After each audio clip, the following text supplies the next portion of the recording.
Hey there folks, welcome back to another video. Today we're taking a look at the most recent Halloween 2 mask that I've done. This is a ToTs Trick or Treat Studios Boogeyman mask. Actually, I think technically it's a trimmer, but it's a Boogeyman mold, and we're going to take a quick look at this, but I don't have a whole lot of time because I have to ship this guy out. I got a bit of a busy schedule this morning, so we're going to try to make this quick. Anyway, so let's go ahead and take a look at it. Spin them around, and then we'll get into up close, and then maybe we'll take a look outside, although I'm not sure if I have time to do that. So I do already have outside stuff recorded, so I can put that in later. But let's go ahead and spin them around. So you can see right here, this is what we got going. Keep in mind the mask has been stuffed. It's not a perfect warlock stuffing, but it's a little bit better than the Boogeyman mask by itself. The hair is camel hair, lightened up just a little bit to resemble more of that blonde that we see. And I'm trying to pay more attention to some of the details that I'm seeing in the hairline, such as the kind of bubbliness right over here. I didn't really capture it properly with this one, but there's a bit of a detail that I see a lot of folks miss, and that's that the hairline actually travels down slightly with the sideburns. And I will post a picture up of that so you guys can see it, so you know I'm not just talking out my ass. Here we've got this side right here where the hairline comes down at a triangle. It starts to follow down this glue line here. Here is the back of the mask. The customer did want some Velcro, so there is a little bit of Velcro on there, so he can adjust the size, obviously. And then here's the back of the hair. There's no gel in this. I don't like gel in my Halloween 1 and 2 masks, so there's only hairspray. Excuse me. There's only hairspray and a lot of matting. I'm still trying to get my matting down. It's, I was getting it the front, like you can see the front, I was getting pretty frizzy. But then when I would kind of spray it with hairspray or whatever and try to get it to slick back, it was sort of straightening itself out. So, like, the back isn't as matted or frizzy as I'd like, even though you can see a little bit of frizz in there, but it was kind of like straightening itself out. Actually, I think I might have put a little bit of gel on the sides. I might have, actually. So yeah, let's see how we look over here. Yep, so you can see here's the T mark, obviously. A few little dots right here, a few little dots on the neck you can see in some images. This guy's a lot dirtier than what I think the actual mask looked like. When I initially started showing pictures of this mask, I had it a lot cleaner of a paint job. But, like, even though I don't think the Halloween 2 mask is as dirty as a lot of people make it, including myself, it just looks right. It just feels right to make it look dirty. Now, I went a little bit overboard with this guy, but I still like it. I'm practicing a lot of other techniques, sort of getting other colors in there instead of just trying to use black or gray or something like that. I am using charcoal a lot for this. I'm using some brown dry brushing, gray dry brushing, gray washes a lot. I did go back in and try to lighten up some areas to try to add some texture. Not that it needed to be lightened up because it's still pretty light, but just to add a little bit of texture in there, I used a little bit of a lighter color in there. I got the dirt coming around the back of the ears and the molding lines here. So there's that. I'm really starting to like how my sideburns are coming out. I have another mask that I'm working on right now that I really like the sideburns on, but I'm going to keep that to myself just for now, and I'll show you guys in the video when it's time. I'll show you guys that mask in that video.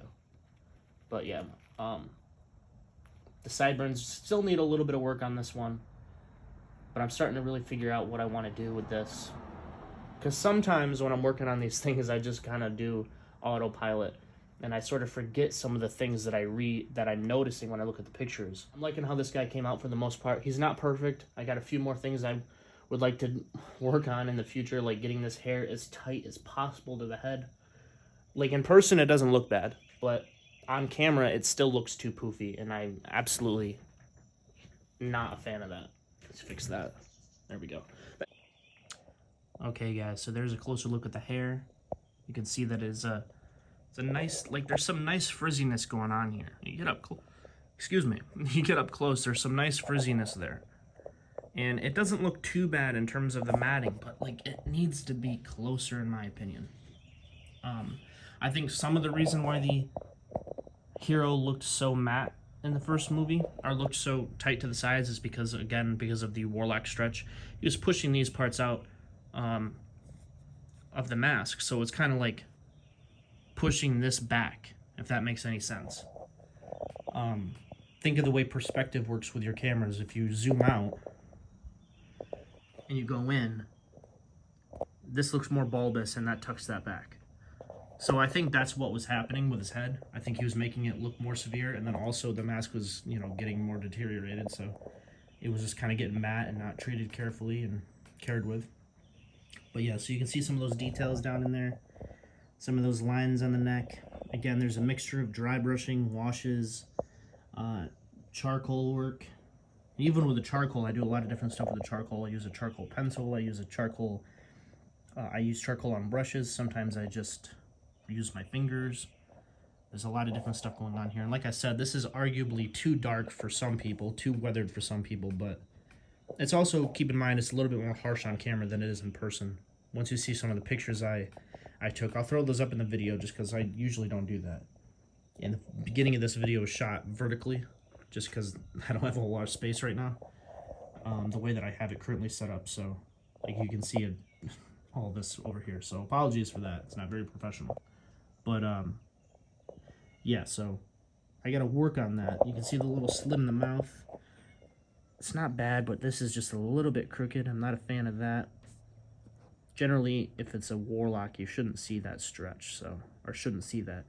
But when I initially cut that hole in here, I planned on this being a Halloween 1 mask.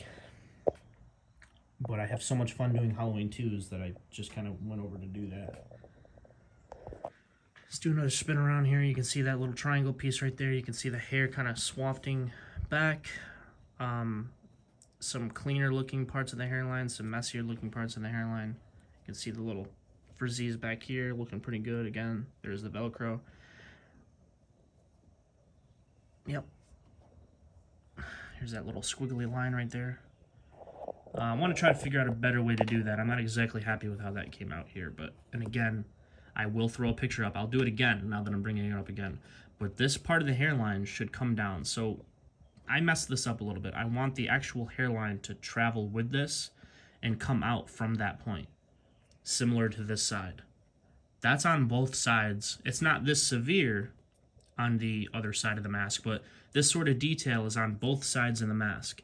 And I will tell you right now that that is a fact. I have multiple pictures to that align with that idea. So as far as the rest of the mask goes, maybe it's not accurate in terms of being too dirty or stuff, something like that. But there are a lot of details that I'm noticing more and more when I look at the pictures. Constantly looking at the pictures, constantly studying. And one day, hopefully, I'll be able to replicate what it is that I'm seeing perfectly. But the H1 and H2 masks are so subjective. So many people have their own idea of what they look like and what they want to see, that even if you were to get something that's perfectly accurate, it's not going to make everybody happy. So yeah. But anywhozer, I think that this is a pretty good look at the mask. Like I said, I don't have a whole lot of time. I guess I'm repeating myself a lot today. If I have time, I'll go out and do an outside shot real quick. So I guess we'll find out. Until next time, true believers.